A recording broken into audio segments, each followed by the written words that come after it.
नमस्ते स्टूडेंट्स, वाहिगुरु जी का खालसा वाहिगुरु जी की फतेह। वालेकुम सलाम। स्वागत है आपका आपके चैनल @फ्यूचर सेवर अकेडमी में। We have discussed the JEE main questions in the last sections of the chapter number 1 solution. So today we will also discuss some more question about the chapter number 1 solution. That questions were in the previous years and may be possible in the upcoming next years in the JEE main exams. So let's start the question. The question was the molecules of a benzoic acid. Benzoic acid का जो molecule है, you know the formula benzoic acid, it is C6H5COH. Molecules of benzoic acid, it is a dimerize in a benzene. Dimer बन जाते हैं, उसके दो compound बन जाते हैं बेंजीन में, dimerise in benzene. W gram of the acid, benzene के W actually gram of the acid. तो फॉलो द क्वेश्चंस भी properly. Acid dissolve in 30 gram of benzene, 30 gram of benzene shows a depression in freezing point, shows in depression in freezing point, depression in freezing point, and freezing point depression कितनी है आपको दी हुई, equal to 2 Kelvin if the percentage association, if the percentage जो association दी हुई है, जो जिसे हम आई लिखते हैं, परसेंटेज एसोसिएशन अल्फा लिखते हैं, sorry, association of the acid, percentage acid of the acid to form dimer form करने के लिए in the solution is 80 and also given, then W is how much, W कितना होगा, and given that KF, it is a KF given to you, it's a 5 Kelvin kg per mole. KF is given to you. Molar mass of the benzoic acid also given. Molar mass of benzoic acid, it is given to you in the statement, it is a 122 gram per mole. You want to find the weight, W what we want to find. So first of all students, in the solution we will write how the dimer formed by the benzoic acid. So this is two molecules of benzoic acid, it form the dimer like this, C6H5COH। दो molecules का एक molecule बन जाएगा जिसमें दो benzoic acid होंगे, ठीक है ना। अब इसके बाद अल्फा उसकी है डिग्री ऑफ एसोसिएशन, अल्फा है डिग्री ऑफ एसोसिएशन। तो आपको मालूम होगा कि अल्फा की डिग्री ऑफ एसोसिएशन है। इनिशियल में अगर डाइमर हमने नहीं बना था तो अगर ये 1 लिया तो यहाँ पर कितना बना, 0। अब जो एसोसिएशन के बाद वो अल्फा उसकी एसोसिएशन होगी, बाकी कितना अल्फा उसकी एसोसिएशन होगी और बाकी कितना बच गया, 1 माइनस अल्फा, और यहाँ पर हाफ बच गया क्योंकि यहाँ पर उसकी हाफ एसोसिएशन होगी, हाफ उसका बच गया, हाफ दोनों मिलके कितना बन जाएगा, 1 मिल जाएगा। अब आई होती है आपकी जो वांट ऑफ फैक्टर, वो होता है टोटल मोल्स, 1 माइनस अल्फा ये हो गए, तो अल्फा ओवर 2 ये हो गए, कितने में से लेते हैं, 1 में से, ये ले लिया, तो ये बन गया आपका 1 माइनस अल्फा में से अल्फा ओवर 2 माइनस किया तो -1 अल्फा ओवर 2 और 1 इसको छोड़ दिया, ये आई बन गया। अब आई की वैल्यू ये आ गई 1 माइनस अल्फा। अल्फा होती है एसोसिएशन, तो एसोसिएशन आपको गिवन है, ये देखो, percentage association acid dimer in the solution is 80, तो 80% है, 80% का बन गया 80 ओवर 100, 80 ओवर 100% 100 में से, तो 0.8 हो गया, जो 0.8 ओवर 2 तो बन गया 1 माइनस 0.4, ये कैंसिल होके आ गया, 0.6 बन गया आपका वांट फैक्टर आई। अब इसके बाद आपको डेल्टा टी एफ पता है, जो डिप्रेशन इन फ्रीजिंग पॉइंट, उसकी वैल्यू होती है स्टूडेंट्स याद रखना i K F multiply K F freezing point constant multiply by weight of solute 1000 के साथ मल्टीप्लाई और divided by molar mass of the solute और multiply by the weight of the solvent. यहां से हम वैल्यू कैलकुलेट करेंगे। Delta T F के बाद ये पुट करने के बाद हम W2 कैलकुलेट करेंगे यहां से। और डेल्टा टी आपका कितना है, डेल्टा टी एफ आपको गिवन है, ये देख आपने, ये है फ्रीजिंग डिप्रेशन इन फ्रीजिंग कितना है 2 केल्विन। तो यहां पर मैं पुट कर रहा हूं स्टूडेंट्स, ये वैल्यू यहां पर आ गई 2, यहां लिख रहा हूं मैं। आई आपका आ गया 0.6 और के एफ आपका आ गया, ये है के एफ आपका 5 और इसके बाद है W2 हमने कैलकुलेट करनी है, मल्टीप्लाई आप 1000 के साथ ही कर दो डिवाइडेड बाय M2 है molar mass of benzoic acid, जो कितना दिया है आपको 122 और मल्टीप्लाई W1 का जो आपका डिजॉल्व की वेट ऑफ सॉल्वेंट जो डिजॉल्व हुआ है वो है 30, यहां पर आ गया 30। तो W2 आप कैलकुलेट कर लो, ये अगर 2 इसके साथ मल्टीप्लाई कर दो 122 मल्टीप्लाई बाय 30, ये सभी वैल्यू 0.65 और 1000 इसके नीचे आ जाएगी। इसको सॉल्व कर लो स्टूडेंट्स, इसको सॉल्व करके जो वैल्यू आ जाएगी आपकी W2 की, तो मैं लिख रहा हूं वो वैल्यू कितनी आ गई 2.44 ग्राम। तो ये आ गया वेट ऑफ आपका सॉल्यूट। इसके बाद आगे वाला क्वेश्चन देखो, काफी आपके लिए नए क्वेश्चन आएंगे, जल्दी जल्दी आप फॉर्मूले याद रख के इसको ट्राई भी करना अपने नोटबुक के ऊपर। और जो क्वेश्चन आपको नहीं समझ लगते हमारे चैनल में आप पूछ सकते हो, कमेंट बॉक्स में जाकर अपना सजेशन जरूर दिया कीजिए कि कौन से क्वेश्चन आपको समझ लगे कौन से नहीं लगी। आगे देखिए स्टूडेंट्स, अगला क्वेश्चन जो है आपके लिए,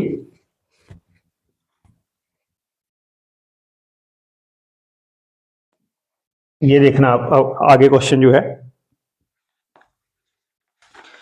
हाँ जी, नेक्स्ट क्वेश्चन जिसके लिए सॉल्यूशन, क्वेश्चन नंबर 2 आप बोल सकते हो उसे। सॉल्यूशन कंटेनिंग, एक सॉल्यूशन है जहां पर आपका 62 gram of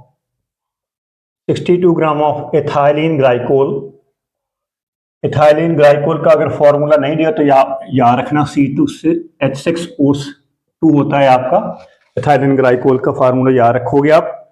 in 250 gram water, ये सॉल्यूशन है इसका, इज कूल्ड टू, उसे ठंडा कर दिया है, is cooled to -10 degree Celsius. And if KF और वाटर के लिए कितनी दी हुई है आपको, जो फ्रीजिंग पॉइंट कांस्टेंट है वो है 1.86 किलो केल्विन पर मोल, यहां पर केल्विन kg पर मोल, ये दिया हुआ है 1.86।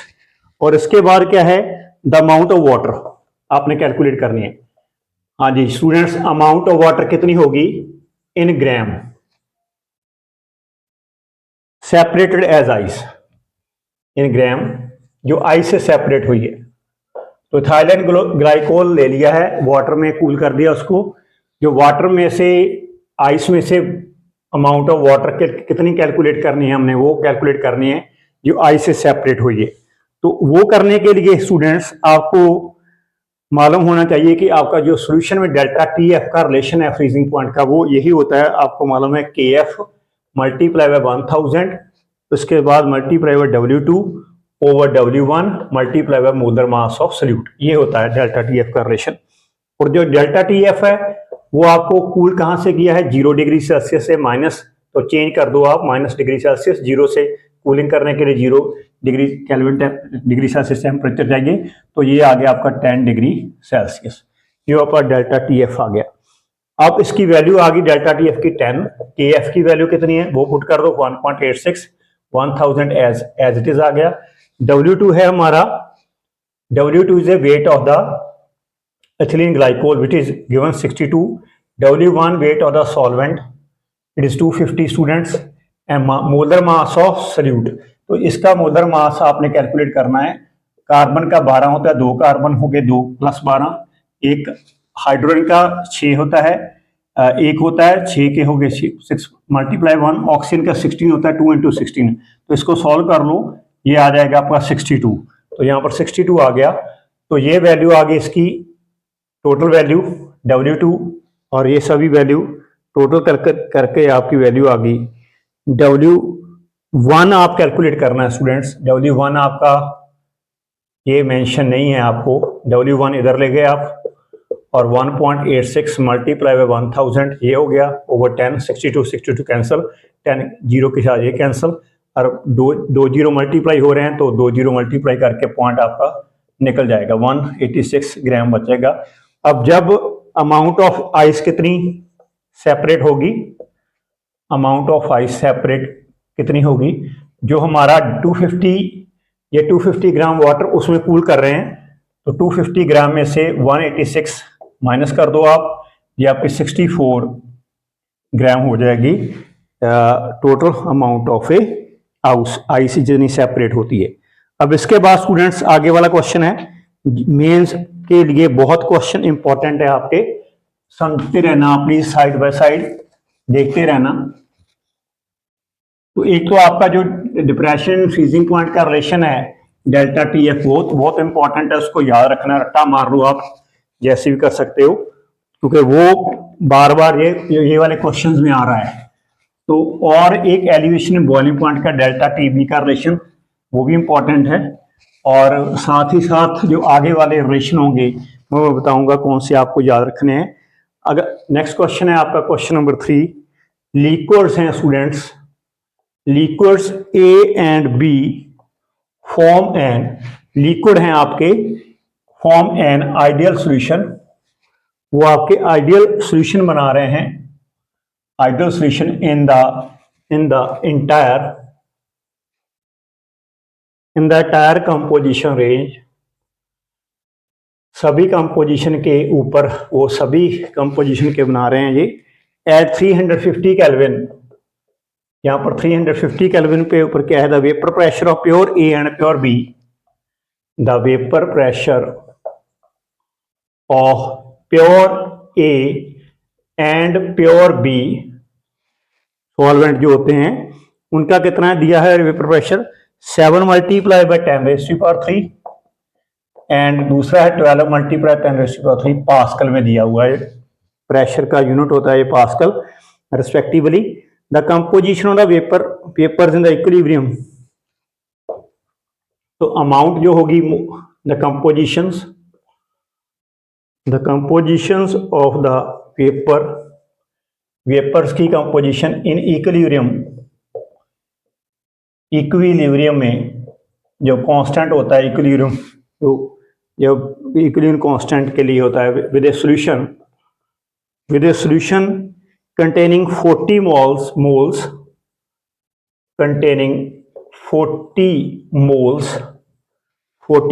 percentage of A at this temperature, 40 moles of percentage of A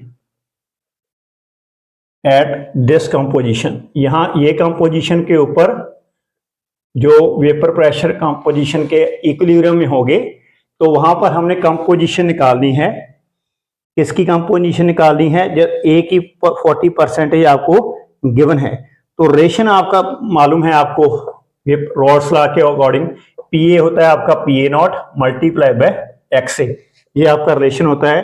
तो पहले के लिए वेपर प्रेशर प्योर सॉल्वेंट का 7 × 10⁻³ और मोल फ्रैक्शन 40% है, 40 मोल्स परसेंटेज है, तो 40/100 करके आपका 0.4 आ गया, ये 0.4 आ गया, ये बन गया इसका, और ये बन जाएगा आपका 2.8 10⁻³।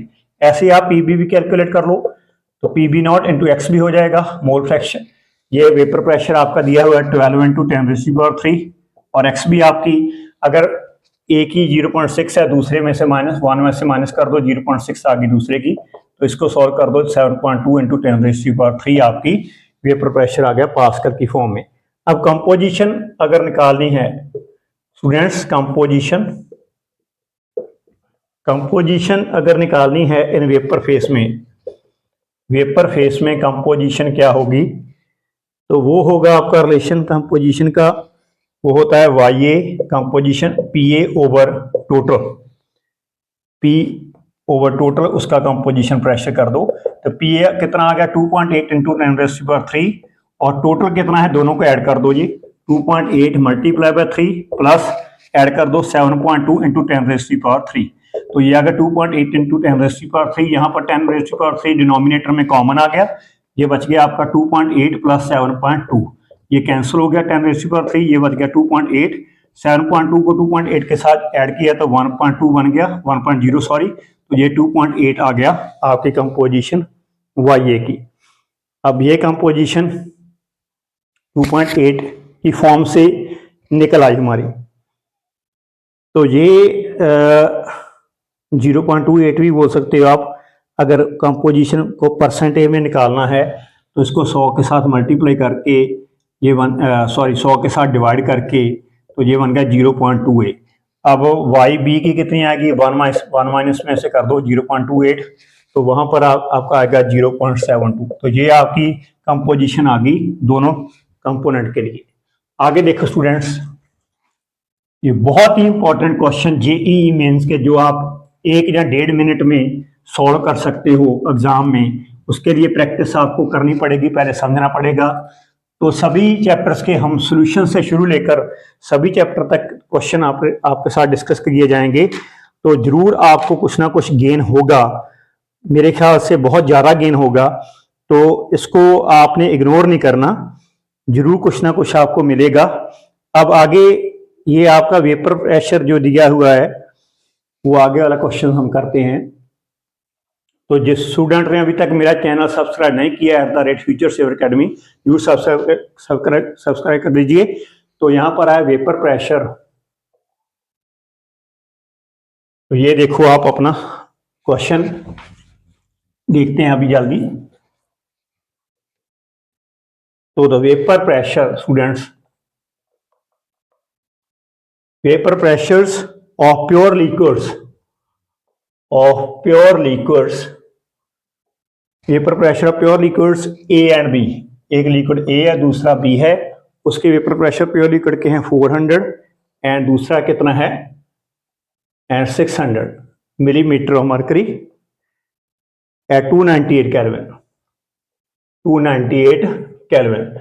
इसके बाद क्या है, on mixing the two liquids, अब जब मिक्स कर दिया दोनों लिक्विड को, on mixing the two liquids, mixing करने के बाद the two liquids, the sum of the दो इनिशियल जो इसकी वैल्यू है ना, the sum of the initial volume is equal to the volume of final mixture, sum of the initial volume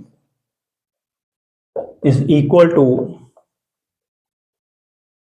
the sum of final mixture, initial की जो initial volume है final mixture के equal है।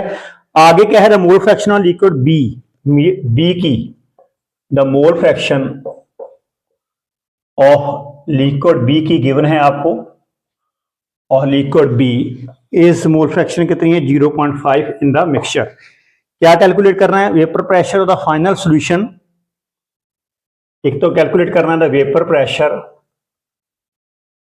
Pressure of final solution, एक तो ये calculate करना है वेपर प्रेशर फाइनल सॉल्यूशन, और दूसरा mole fraction of component A and B, and mole fraction of component A and B. तो आपको वेपर प्रेशर प्योर लिक्विड का ए और बी का गिवन है 400 एंड 600। उसके बाद आपने कैलकुलेट क्या करना है, vapour pressure of final solutions की कैलकुलेट करनी है, और साथ ही आपने वेपर फेस की मोल फ्रैक्शन कैलकुलेट करनी है। रोल्स लॉ के अकॉर्डिंग आप रिलेशन लगा दो पी टोटल का, वो होता है P A not into X A plus P B not into आपका हो गया एक्स बी, ये आपका रिलेशन बन गया पी का। अब आपको मालूम है जब ये P A not vapour pressure का कितना है 400, एक्स ए मोल फ्रैक्शन है, मोल फ्रैक्शन बी की 0.5 है ना, तो ए की भी कितनी होगी 1 में से 0.5 माइनस करके, क्योंकि दोनों की एक होती है, दूसरे की 1 में से माइनस करके माइनस कर दो, तो एक्स के कितना हो गया 0.5। पी बी नॉट कितना है वेपर प्रेशर आपको 600, और ये एक्स बी कितना हुआ है आपका, मोल फ्रैक्शन कितनी होगी उसकी भी कितनी होगी 0.5। तो इसको सॉल्व कर लो स्टूडेंट्स, मल्टीप्लाई करके ये वैल्यू आ गई आपकी पी की 500। ये आ गया वेपर प्रेशर फाइनल सॉल्यूशन का। अब वेपर फेस में हम वाई ए कैलकुलेट करेंगे, वो आपका रिलेशन होता है P A not multiply by x A over P A मतलब टोटल। तो पी ए नॉट कितना है आपका वेपर प्रेशर प्योर सॉल्वेंट का 400, एक्स ए आपका कितना है 0.5, और आपने 500 अभी पी का कैलकुलेट किया है। इसको सॉल्व कर लो, 0 0 कैंसिल होगी दो ने, और 5 से 0.1 हो गया, ये मल्टीप्लाई करके आ गया 0.4 सॉरी, तो 4 1 दा 4, यस, तो ये बन गया आपका 0.4। अब वाई बी की कैसे कैलकुलेट करोगे, वाई बी का रेशन वेपर प्रेशर जो आपका फाइनल सोल्यूशन का मोल फ्रैक्शन आएगी, ये होगी P B not into X B over आपका पी आ गया। तो पी बी नॉट आपका 600 है, एक्स बी आपकी मोल फ्रैक्शन गिवन है 0.5, और पी आपका कितना है 500। तो ये 0 0 कैंसिल हो गई, ये भी कैंसिल हो गया, और 5 के साथ ये कैंसिल होकर आ गया कितना 0.1। अब इसको मल्टीप्लाई कर दो, ये 0.6 आ गया। तो ये आपका रिलेशन था 0.4 0.6 का। ऐसे हम कैलकुलेट कर सकते हैं। आगे students, very important question for the JEE main, it was in the 2019 JEE main, इसमें 2019 में आया था ये क्वेश्चन, और बहुत अच्छा क्वेश्चन है आपका, जल्दी होने वाला क्वेश्चन है, तो समझने वाला जरूर है। यहां पर पता लगेगा कि कैसे हम डिग्री ऑफ एसोसिएशन और डिग्री ऑफ एसोसिएशन कैलकुलेट करते हैं, कैसे नंबर ऑफ आयंस बनते हैं, तो ये समझना जरूरी है। तो आपके लिए है क्वेश्चन नंबर 5, K2 जो है एच जी आपका, अच्छी तरह से समझना आप प्लीज, ये देखना। तो आपका है K2, मैं लिख दूंगा K2HgI4, ये बन गया H2HgI4, ये है 40% आयोनाइज्ड, 40% आयोनाइज्ड इन एक्व सोल्यूशन। एक्व सोल्यूशन में आयोनाइज्ड है ये 40% इन एक्व सोल्यूशन, इसके आयंस बने हुए हैं 40%। अब आगे क्या है, द वैल्यू ऑफ इट्स वाटर factor, the value of its van't Hoff factor. Van't Hoff factor भी आपको अच्छी तरह से समझना होगा। वाट्स ऑफ फैक्टर कितना है, तो इसके लिए आपको स्टूडेंट्स यहां पर फोकस अच्छी तरह से करना पड़ेगा, और मेरे चैनल को जरूर सब्सक्राइब कर लीजिए। और ये यहां पर क्वेश्चन जो है आपका एसिड एसोसिएट होता है K2 जो इसमें HgI4 है ना, तो ये पूरा कंपाउंड एसिड एसोसिएट होगा, तो ये बन जाएंगे 2K पॉजिटिव और HgI4 2 नेगेटिव, ये बन गया। और देखो 2K आपके हो गए, आयंस कितने हो गए 2K के 2 हो गए, और HgI4 का 1 हो गया। ये तो चार्ज है ऊपर, ये नहीं लेना 2, ये 1 हो गया, और ये 2 हो गए, 2 1 और 3 हो गए ये। अब आपके बाद मोल्स ऑफ सोल्यूट जो अनडेसोशिएट्स हुए, मोल्स ऑफ सोल्यूट, क्योंकि हमने डेसोशिएट तो करने ही थे, जो अनडेसोशिएट्स हुए वो लिखने हैं, अनडेसोशिएटेड मोल्स ऑफ सोल्यूट जो अनडेसोशिएट्स हुए वो कितने हो गए, 1 में से कितने कितने आयंस बन गए, बाकी कितने नहीं बने, वो 1 में से बाकी तो आयन बन गए ना 40%, जितने आयंस नहीं बने जिसे हम बोलते हैं अनडेसोशिएट्स हुए, वो 1 में से 40% माइनस कर दो, 1 - 40 over 60 it is 1 - 0.4 it is 0.6 आ गया आपका। इसके बाद moles of solute formed, moles of solute कितने बनेंगे, मोल्स ऑफ सोल्यूट फॉर्म्ड वो डिपेंड करता है कितने अनडेसोशिएट्स हुए, और मल्टीप्लाई कर दो कितने फॉर्म हुए, तो ये 2 ये हैं और 1 ये है पूरा, 2 1 3 बन गए, तो ये बन गया 1.8 आपका। इसके बाद moles of solute form, sorry यहां पर 0.6 अनडेसोशिएट्स हुए, तो डेसोशिएट्स कितने हुए, डेसोशिएट्स होता है कितने बने, वो 0.6 1 में से माइनस कर दो 0.6, वो 0.4 आ जाएगा, 0.4 मल्टीप्लाई बाय 3 कितना आ गया 1.2। तो अच्छी तरह से समझ लेना आप। और टोटल मोल्स ऑफ सोल्यूट आपके कितने हो गए, टोटल मोल्स ऑफ सोल्यूट, तो जितने मोल्स आपके एंड एसोसिएट्स हुए और जितने आपके डेसोशिएट्स हुए, तो 0.6 प्लस 1.2 वो आ गया 1.8। इसके बाद आई होता है वांट ऑफ फैक्टर, वो होता है टोटल नंबर ऑफ मोल्स, ऊपर लिखते हो न्यूमरेटर में, वो ऊपर लिख दिए, डिवाइडेड बाय कितने मोल्स लिए थे, मोल्स कितने लिए थे हमने, एक लिया था, तो 1.8 ओवर 1.8 इसका आंसर आ गया। ये था क्वेश्चन। आगे क्वेश्चन बहुत इंपॉर्टेंट है, थ्योरेटिकल क्वेश्चन है, वो देखना है हमने। वहां पर है क्वेश्चन आपके लिए, the size of a raw mango, एक कच्चा आम, अब आम के सीजन चल रहे हैं, जैसे बहुत सारे स्टूडेंट्स, बहुत सारे बच्चे आम का लुत्फ लेते होंगे खाने के लिए, तो वहां पर एक क्वेश्चन आया आपका, तो क्वेश्चन क्या है, वो क्वेश्चन क्या है आपका, size of a raw mango, तो क्वेश्चन आपका ये है,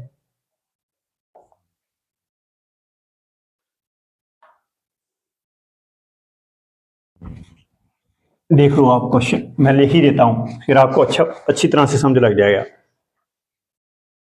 यहां पर है the size of a raw mango, कच्चा आम का जो साइज है, size of a raw mango shrinks to a much smaller size, सुंगड़ गया वो, shrinks to a much smaller size, बहुत अच्छा क्वेश्चन है। Size when kept in a concentrated, when kept in a concentrated salt solution, जब mango को concentrated और salt solution में रखा तो साइज उसका डिक्रीज कर गया। Which one of the following process, which one of the following process explain this, following process explain this phenomenon, explain this process या this phenomena। हाँ जी, होता क्या है आपको मालूम है कि जो मैंगो है, when mango is kept in a concentrated salt solution, then water from the mango goes from to the concentrated solution, water mango में से concentrated solutions में चले जाएगा, and when the water or solvent molecules goes from the mango to the concentrated solution, that process is called osmosis, and वहां पर क्या होगा, mango shrink कर जाएगा।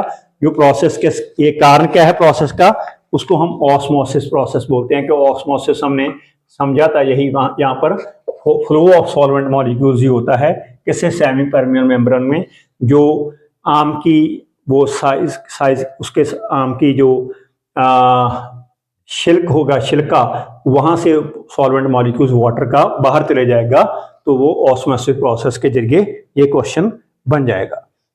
आगे वाला क्वेश्चन आपने समझना है students, which one of the following, यहां पर आपने 0.06 मोलर एक्वा सॉल्यूशन है आपका, aqua solution has lowest freezing point, उसका लोएस्ट फ्रीजिंग पॉइंट किसके लिए होगा, तो इसका सॉल्यूशन बनेगा, अलग अलग है ये, ऑप्शन में लिख देता हूं, आपने पहचान लेना है कि किसका बनेगा लोएस्ट फ्रीजिंग पॉइंट। पहला है C6H12O6, जिसे ग्लूकोज बोलते हैं हम, दूसरा है आपका एल्यूमिनियम सल्फेट Al2SO4 3, तीसरा है आपका C का Ki और पोटाशियम आयोडाइड, और चौथा आपका है पोटाशियम सल्फेट।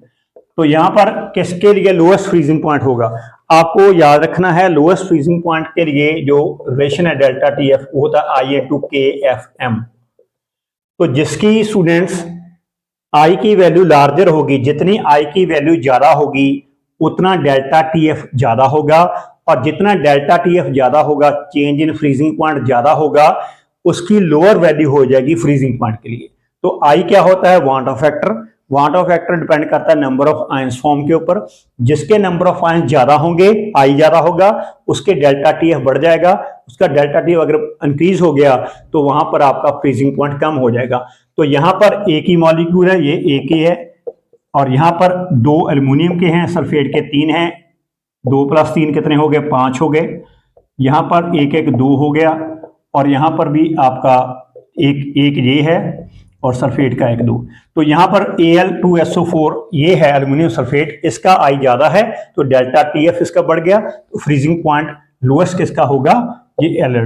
तो आंसर इसका क्या होगा solution, Al2SO4 3 means B option, lowest freezing point इसका ये बन जाएगा।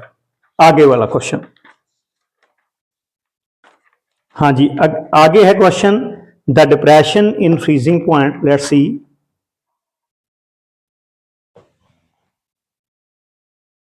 Wait students, I will solve now. बहुत इंपॉर्टेंट क्वेश्चन है आपके लिए, नए नए क्वेश्चन है, इसमें से जरूर क्वेश्चन फाइनल एग्जाम में होंगे, मेन एग्जाम में जरूर आएंगे आपको। क्वेश्चन, नेक्स्ट क्वेश्चन है आपका, the depression,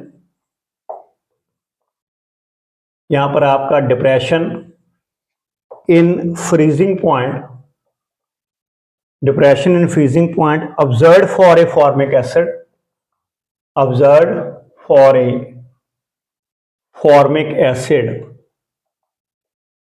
formic acid solution of concentration, अच्छी तरह से समझना आप, कंसंट्रेशन सभी न्यूमेरिकल टाइप्स क्वेश्चन है, कंसंट्रेशन उसकी है 0.5 मिलीलीटर पर लीटर, मिलीलीटर पर लीटर है आपका। इज उसकी कितनी दी हुई है डिप्रेशन, इज 0.0405 डिग्री सेल्सियस। इसके बाद डेंसिटी, डेंसिटी दी है आपको फॉर्मिक एसिड की, density of formic acid, density formic acid की कितनी है 1.05 ग्राम पर मोल, ये डेंसिटी होगी आपकी, ग्राम पर मिलीलीटर, सॉरी ग्राम पर मिलीलीटर होगी डेंसिटी फॉर्मिक एसिड की।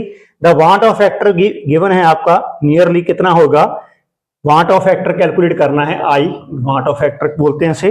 तो वाटर के लिए जो KF है, फ्रीजिंग पॉइंट कांस्टेंट है, वो दिया हुआ आपको हमेशा याद भी रखना, आप पक्का इसको याद कर लेना, अगर दिया है तो ठीक है, नहीं तो 1.86 ही होगा, 1.86 kilo kg per mole, this is for the van't Hoff factor for the water. Now ये क्वेश्चन स्टूडेंट्स आपको मास ऑफ फॉर्मिक एसिड का हम कैलकुलेट करेंगे पहले, mass of formic acid, how to be calculated mass of formic acid, mass of formic acid can be calculated by its concentration 0.5 multiplied by density, so density is 1.05, so 0.5 multiplied by 1.05 it is a 0.525 gram, it is a mass। now आगे है molarity, हमने calculate करनी है molarity. Molarity कैसे calculate करते हैं, वो calculate करते हैं जो मास है वो गिवन मास ऊपर लिख दो, डिवाइडेड बाय जिसका आप फॉर्मिक एसिड की बात करते हो, फॉर्मिक एसिड का फॉर्मूला होता है HCOOH, तो यहां पर इसको कैलकुलेट कर लो, ये मास इसका 46 आ जाएगा, और मल्टीप्लाई इसके साथ कितने में से ये है 1000 सॉल्यूशन में, 1000 में से लीटर हैं, और 1000 ऊपर भी मल्टीप्लाई कर दो क्योंकि मल्टीप्लाई करके आंसर आता है ये, तो ये 1000 कैंसिल हो गया। मोलैरिटी की डेफिनेशन में आप समझ सकते हो कि ये 1000 कहाँ से आया, अगर 0.5 को 46 के आप डिवाइड करोगे तो उसका आंसर आएगा आपका 0.0, देख सकते हो कैलकुलेटर की मदद से आप, कैलकुलेटर आपको सिंपल ही मिलेगा स्टूडेंट, साइंटिफिक कैलकुलेटर नहीं मिलेगा, सिंपल कैलकुलेशन जहां पर आपकी प्लस माइनस मल्टीप्लाई और डिवाइड हो, तो आपको मोलैरिटी ये आ गई। अब आपको रिलेशन पता है डेल्टा TF का, बहुत बड़ी मैंने लिखा है I into KF into M, M molarity है, डेल्टा TF आपका कितना है, हाँ जी आपका डेल्टा TF है ये लिखा हुआ है, देख लें, डिफ्रेक्शन इन फ्रीजिंग पॉइंट कितना है 0.0405, आई इसका है फॉर्मिक एसिड, और फॉर्मिक एसिड हमने i van't Hoff factor calculate ही करना है, KF कितना है 1.86, और M आपकी मोलैरिटी आ गई 0.0114, तो आई आपके इधर आ जाएगा, ये नीचे आ जाएगा 0.0405, ये 1.86 नीचे आ गया, और 0.0114 इसको मल्टीप्लाई कर दो, आप उसमें से मल्टीप्लाई करके 0.0405 से डिवाइड कर दो ये, तो इसकी वैल्यू जो आ गई वो आई की आपकी वैल्यू आ गई सॉल्व करके 1.91, ये 1.91 आ जाएगा, ये आपका आ गया इसकी वैल्यू। आगे स्टूडेंट्स देखो, आगे वाला क्वेश्चन जेई मेंस के लिए।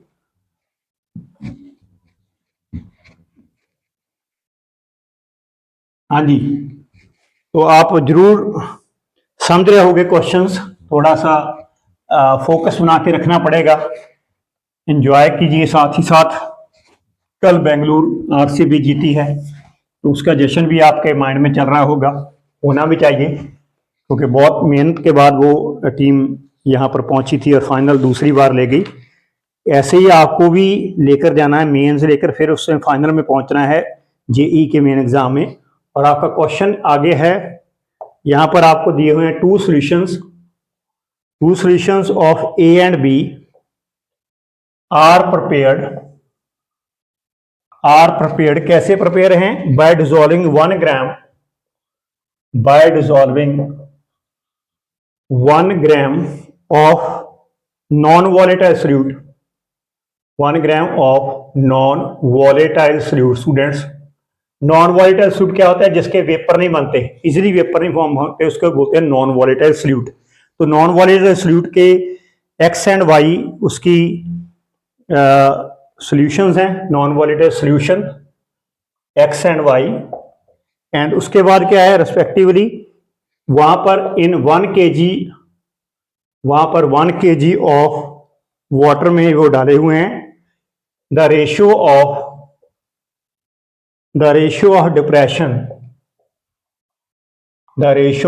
Depression in freezing points,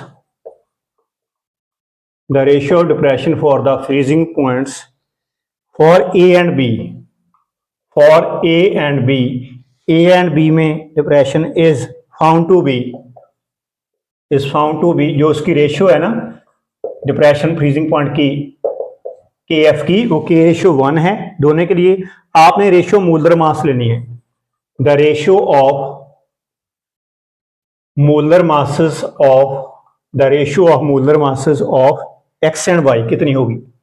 the ratio molar of masses of X and Y, how to be calculated this ratio. Now solution में आपको मालूम है तो डेल्टा टी जो आपका रिलेशन है एफ का एक्स के लिए और डेल्टा टी एफ का रिलेशन आपके लिए वाई के लिए, वो किसके इक्वल होता है? वो होता है उसके फ्रीजिंग पॉइंट कांस्टेंट के एफ हो गया पहला, और उसकी मोलैरिटी, और दूसरा होता है के एफ और उसकी मोलैरिटी वाई की। और ये जो डिप्रेशन है ना, इसकी वैल्यू ये दी डिप्रेशन इन फ्रीजिंग पॉइंट, ये वैल्यू इसकी दी हुई है 1/4। और आल्सो हमको ये भी मालूम है कि जो एम एक्स और एम वाई ये है ना दोनों, ये तो के एफ कैंसिल हो गया, तो ये एम एक्स ये भी होता है मोलर मास ऑफ वाई, क्योंकि ये इसके रेसिप्रोकल होता है, स्मॉल एम वाई उसका रेसिप्रोकल होता है एम वाई, ये रेसिप्रोकल एक्स का नीचे होगा एम एक्स। तो ये हमारे पास गिवन है, ये कितना है एम एक्स और एम वाई का 1/4। अब इसका हमने कैलकुलेट करना है, ये हम M Y over M X लिख देंगे, ये मोलर मास की रेशियो है, ये आ गई 1/4, और एक्स को आप रेसिप्रोकल ले लो, एम वाई कर दो, मतलब इसको चेंज कर दो, इसको चेंज कर दो, तो 1/4 रेशियो 1। तो ये इसका सॉल्यूशन बन गया स्टूडेंट्स। आगे क्वेश्चन देखो, हाँ अच्छी तरह से समझना, जरूर आपने कॉपी पेपर करके देखना, माइंड में स्किप ना हो जाए आपका क्वेश्चन ये। तो अगला क्वेश्चन जो आपका है वो क्या है? डिप्रेशन इन फ्रीजिंग पॉइंट यहां पर दिया हुआ है आपको, in the depression of freezing point. हाँ जी, depression of freezing point experiment है, फ्रीजिंग पॉइंट का एक्सपेरिमेंट। वहां पर 4 ऑप्शन दिए आपको, एक तो ए है, वहां पर है vapour pressure of solution is less then, vapour pressure of solution is less then vapour pressure solution का लेस देन किससे है, less than that of pure solvent, less than that of pure solvent, pure solvent से कम है vapour pressure.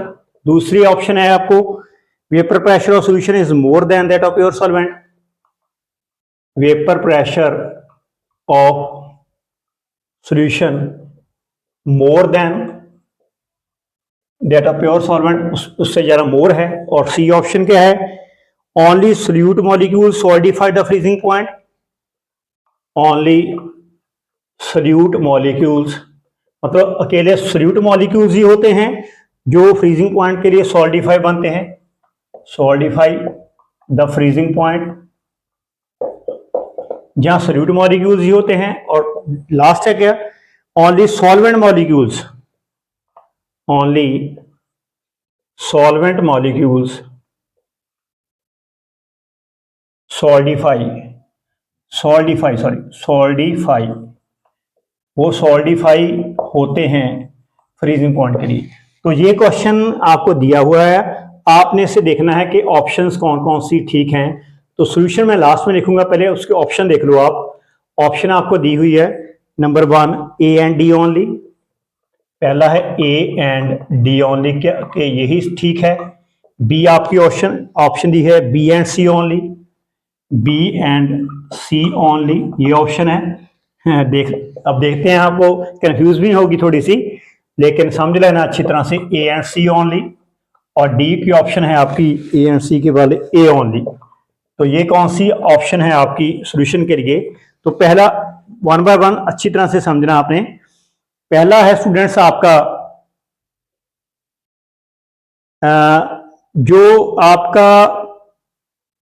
Vapour pressure होता है ना solution का, वो हर वक्त वेपर प्रेशर सॉल्यूशन का प्योर सॉल्वेंट से कम होता है। That we have discussed in the depression in freezing point constant. Depression in freezing point constant concept में हमने किया था कि vapour pressure of solution is less than that of pure solvent. तो इसका ए आंसर आ गया, ये ए सही है। और दूसरा, सॉल्वेंट मॉलिक्यूल्स ही होते हैं जो फ्रीजिंग पॉइंट के लिए सॉलिडिफाई होते हैं। सॉल्वेंट मॉलिक्यूल्स का ही फ्रीजिंग पॉइंट का सॉलिड होना ही उसके लिए जायज होता है। तो ये डी हो गया, और बी और सी इसके नहीं आंसर हैं, तो ए का आंसर ही आएगा ए एंड डी ओनली, ये आपके लिए आंसर आएंगे। ठीक है, और आगे है मैच द कॉलम। तो मैचिंग करनी है, एक क्वेश्चन के लिए जल्दी जल्दी मैचिंग देख लें हम। पहले है मैचिंग के लिए ए, तो वहां पर है want Hoff factor, want Hoff factor. और दूसरा है आपका ए पॉइंट, ये बी देख लो आप, वांट ऑफ फैक्टर के बाद बी के लिए क्या है के एफ। अब आ गया सी, वहां पर solution with the same osmotic pressure, solution with same osmotic pressure. और डी आपका आ गया एजियोट्रॉप्स, ये आ गए। अब इसके बाद ये ए एंड डी ओनली, तो ये तो आंसर था ऊपर वाला। और ये आपके दूसरी तरफ क्या लिखा है, क्रायोस्कोपिक कांस्टेंट। इसको कंपेयर करेंगे अब, क्रायोस्कोपिक कांस्टेंट। कई बच्चे ने तो कंपेयर करना भी शुरू कर दिया होगा। आइसोटोनिक सॉल्यूशन, इससे बोलते हैं isotonic solution.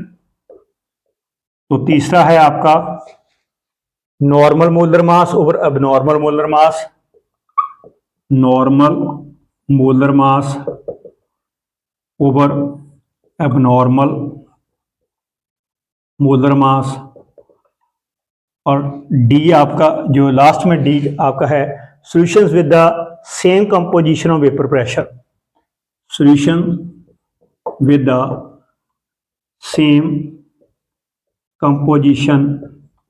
Composition of vapour pressure. ये देखना, वांट ऑफ फैक्टर आपको मालूम है, वांट ऑफ फैक्टर हमने पढ़ा था, अभी समझ लेना। वांट ऑफ फैक्टर होता है normal molar mass over abnormal molar mass. तो वांट ऑफ फैक्टर होता है नॉर्मल और ऑब्जर्व्ड, जो हमने ऑब्जर्व किया है और प्रैक्टिकली ऑब्जर्व किया है, वो नॉर्मल मोलर मास को एबनॉर्मल मोलर मास के साथ डिवाइड कर दो। केएफ आप होता है जिसे हम बोलते हैं क्रायोस्कोपिक कांस्टेंट और आल्सो कॉल्ड, वैसे केएफ को हम बोलते हैं फ्रीजिंग पॉइंट कांस्टेंट, पर इसका नेम दूसरा भी है जिसे हम बोलते हैं cryoscopic constant. Solution with the same osmotic pressure, जो जिन सॉल्यूशन का ऑस्मोटिक प्रेशर सेम हो उसे बोलते हैं आइसोटोनिक सॉल्यूशन। और लास्ट जो आपका डी है वो उसके सामने लिखा है। एजियोट्रॉप्स होते क्या हैं? जिसकी कंपोजिशन वेपर प्रेशर की सेम हो। तो वेपर प्रेशर की जिसकी कंपोजिशन सेम हो उसे हम बोलते हैं, सेम वेपर प्रेशर की बोलते हैं, उसे बोलते हैं हम एजियोट्रॉप्स। तो आज के लिए स्टूडेंट्स इतना ही था। Have a nice day, take care, इसका पूरा एंजॉय लेना। तब तक के लिए स्टूडेंट्स बाय।